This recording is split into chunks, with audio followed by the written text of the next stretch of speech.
Advocate Narendra Joshi YouTube channel पर आपका हार्दिक स्वागत है। साथियों, सर्वप्रथम आदर्श क्रेडिट कोऑपरेटिव सोसाइटी के तमाम निवेशकों को संबोधित करते हुए उन्हें दीपावली के इस पावन अवसर पर शुभकामनाएं प्रेषित करते हैं और उन्हीं शुभकामनाओं के साथ आदर्श क्रेडिट कोऑपरेटिव सोसाइटी के कई निवेशक जानना चाहते हैं कि आदर्श क्रेडिट कोऑपरेटिव सोसाइटी के संदर्भ में क्या लीगल अपडेट चल रहे हैं। आदर्श क्रेडिट कोऑपरेटिव सोसाइटी के संदर्भ में माननीय उच्च न्यायालयों के अंदर जहां भी जिन भी निवेशकों ने अपने राज्य के उच्च न्यायालय के अंदर जो याचिकाएं प्रस्तुत की थी, मैं केवल राजस्थान हाईकोर्ट की बात नहीं कर रहा हूं, अपितु भारतवर्ष के जिन उच्च न्यायालयों में निवेशकों ने अपने वकील साहब के माध्यम से जो रिट याचिकाएं प्रस्तुत की थी, उसके संदर्भ में, उन सभी के संदर्भ में सेंट्रल रजिस्ट्रार भारत सरकार की ओर से एक रिप्लाई आया था, जिस बारे में मैंने कुछ दिन पहले अपने YouTube वीडियो में उस लेटर का पूरा जिक्र किया था। पूरी जानकारी दी थी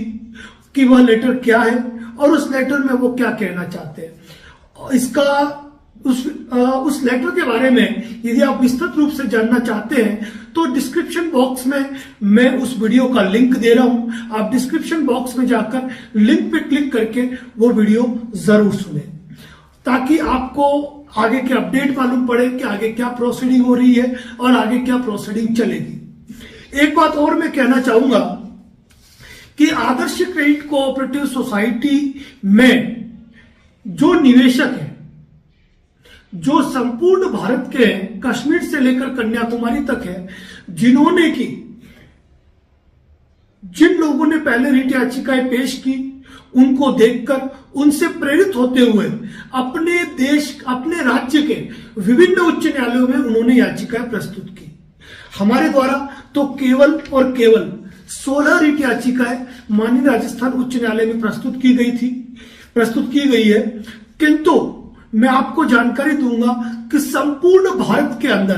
करीब 2000 से अधिक निवेशकों द्वारा समूह के अंदर रिट याचिकाएं प्रस्तुत की गई है। बात हम अगर करें केवल राजस्थान उच्च न्यायालय की, तो वर्ष 2022 के अंदर, वर्ष 2022 की बात कर रहा हूं और अभी चल रहा है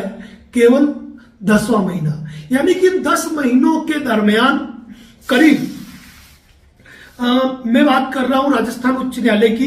500 से अधिक रिट याचिकाएं जो है वह पेश हुई है राजस्थान उच्च न्यायालय के अंदर। यदि एक रिट के अंदर औसत 30 लोग भी माने जाए तो 15,000 से अधिक निवेशकों ने वर्ष 2022 के अंदर रिट याचिकाएं पेश की है। वहीं अगर आप देश भर के उच्च न्यायालयों की बात करें तो 2000 से अधिक याचिकाएं प्रस्तुत हुई है। उसमें यदि हम केवल और केवल 30 व्यक्ति प्रति रिट भी माने तो मैं मानता हूं कि करीब 1 लाख से अधिक निवेशक विभिन्न उच्च न्यायालयों के अंदर याचिकाएं प्रस्तुत कर चुके हैं। यह सबसे अच्छी बात इसीलिए है कि जब इतने निवेशकों के द्वारा ग्रुप के अंदर यदि रिट याचिकाएं पेश की जा रही है तो निश्चित रूप से यह उनके लिए बड़ी ही अच्छी बात है, क्योंकि जिन निवेशकों ने रिट याचिकाएं पेश की, जिनके रिट याचिकाओं पे आदेश हुए हैं, ऑलरेडी उनके प्रतिवेदन जारी हुए और प्रतिवेदन जारी होने के बाद वह प्रतिवेदन सेंट्रल रजिस्ट्रार भारत सरकार को भी पहुंचे और लिक्विडेटर के पास भी पहुंचे विद ऑर्डर, यानी कि वो ऑलरेडी रिकॉर्ड में आ चुके हैं कि लिक्विडेटर को किन किन निवेशकों को राशि का भुगतान करना है और किन किन निवेशकों के संदर्भ में विभिन्न उच्च न्यायालय द्वारा निर्णय पारित किए गए हैं, उनकी रिट याचिकाएं के नंबर क्या है और उन रिट याचिकाओं में कितने लोग शामिल हैं और किन किन निवेशकों को भुगतान करना है। तो यह उन निवेशकों के लिए बेहद ही अच्छी बात है। यह बात अलग है कि विभिन्न प्रकार के बैंक अकाउंट सीज होने के कारण, प्रॉपर्टी अटैच होने के कारण लिक्विडेशन की जो प्रोसीडिंग है वो स्टॉप है, लेकिन विभिन्न न्यायालयों के आदेश के पश्चात, उनके प्रतिवेदन के पश्चात, उनके जारी प्रतिवेदन होने के पश्चात लिक्विडेटर द्वारा भी और भारत सरकार द्वारा भी इस मैटर में संज्ञान लेना शुरू कर दिया है कि इनकी प्रॉपर्टी जो अटैच है उनको रिलीज कराई जाए, इनके बैंक अकाउंट को फ्री किया जाए, ताकि वह उन निवेशकों को भुगतान दे पाए जिनकी क्लेम याचिकाएं उनके पास पहुंच चुकी है।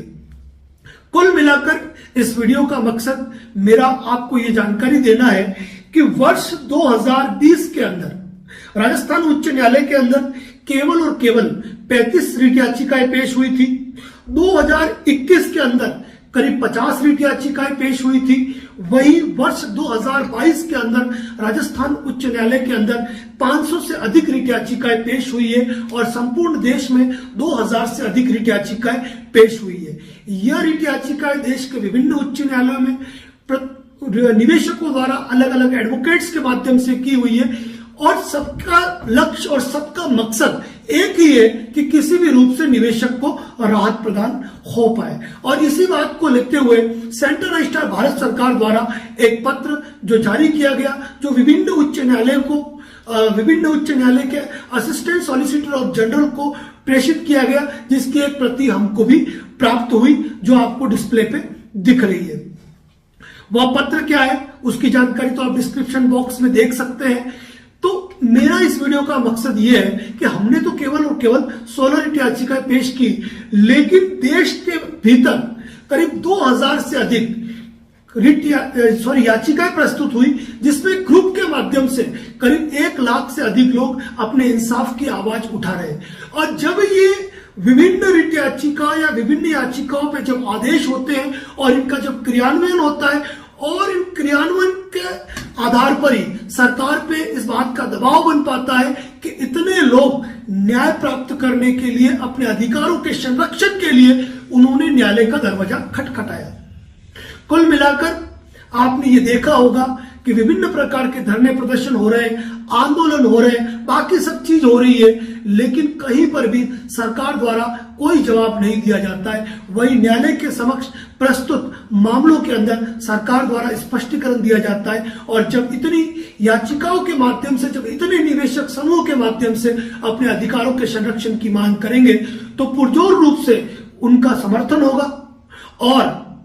कुछ देर जरूर लग सकती है, मैं आपको ये बात कहना चाहूंगा, क्योंकि सोसाइटी अस्तित्व में नहीं है। सोसाइटी का रेगुलेशन अब पॉसिबल नहीं रहा है। ऐसी अवस्था में न्यायालय के माध्यम से इन निवेशकों की संख्याओं के आधार पर, इनकी याचिकाओं के आधार पर इन निवेशकों को राहत प्रदान होगी। समय जरूर लग सकता है थोड़ा, लेकिन जो निवेशक याचिकाएं प्रस्तुत कर चुके हैं, जिन निवेशकों के पक्ष में निर्णय आ चुके हैं, आज की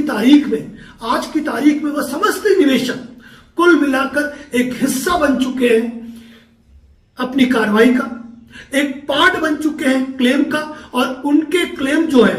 वह विभिन्न उच्च न्यायालयों के माध्यम से प्रतिवेदन के रूप में पहुंच चुके हैं लिक्विडेटर की कार्रवाई में और सेंट्रल रजिस्ट्रार के दफ्तर, जो उन्हें कभी भी नकार नहीं सकते हैं। मैं एक बात जरूर कहूंगा कि हमारा जो भी अपडेट होगा, चाहे उस अपडेट को आने में वक्त लगे, लेकिन इसी YouTube चैनल पे पोस्ट होगा। यदि इस चैनल पर नए हैं आप, तो इस चैनल को सब्सक्राइब जरूर करें। और यह भी कहूंगा कि जिन निवेशकों के पक्ष में परिणाम आ गए हैं, उनको अगले अपडेट के लिए अब न्यू फाइनेंशियल ईयर यानी कि अप्रैल 2023 तक का वेट करना होगा। आगे की प्रोसीडिंग चल रही है और लेटर क्या है उसकी विस्तृत जानकारी का जो है वो डिस्क्रिप्शन बॉक्स में दिया जा रहा है, उसको जरूर देखें। और दूसरी बात, आज भी कई निवेशक हमें फोन करते हैं कि सर हमें क्या करना चाहिए, तो मैं यही कहूंगा कि एक कानूनी कार्रवाई का हिस्सा बने और कोई लीगल प्रोसेस जरूर फॉलो करें। आप इस भरोसे न बैठे कि सोसाइटी का रेगुलेशन होगा या आपको बिना कुछ किए घर बैठे कोई लाभ प्राप्त हो जाएगा। आपको अपना स्टेप फॉलो करना ही पड़ेगा, आपको लीगल प्रोसेस में आपको आना ही पड़ेगा। यदि आपकी बड़ी धनराशि फंसी हुई है तो आपको रुकना नहीं चाहिए। और वो तमाम एडवाइजर्स जिन्होंने निवेशकों से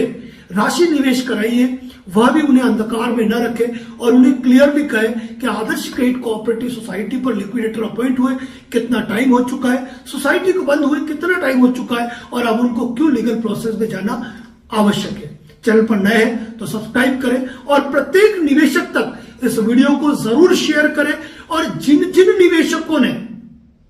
मैं न केवल उन 16 रिट याचिकाओं की बात कर रहा हूं जिन निवेशकों ने हमारे माध्यम से रिट फाइल की है, अपितु उन तमाम देश के निवेशकों को कहना चाहता हूं जिन्होंने जिस भी उच्च न्यायालय के अंदर या फिर जिन भी वकील साहब के माध्यम से कोई कार्रवाई की है, अगर आपने लीगल प्रोसेस किया है तो आपको थोड़ा इंतजार करने की जरूरत है, क्योंकि जब पैसा डूबा है तो निकलने में वक्त लगता है। लीगल प्रोसेस है, सरकार की धीमी कार्यवाही है, तो आपको थोड़ा वक्त का इंतजार करना पड़ेगा। और जिन निवेशकों ने कोई कार्रवाई नहीं की है, यदि वह आप भी शांत रूप से बैठना चाहे तो उनका अपना पैसा है, वह चाहे जो प्रोसेस फॉलो करे। धन्यवाद। जय हिंद, जय भारत, जय मेवाड़।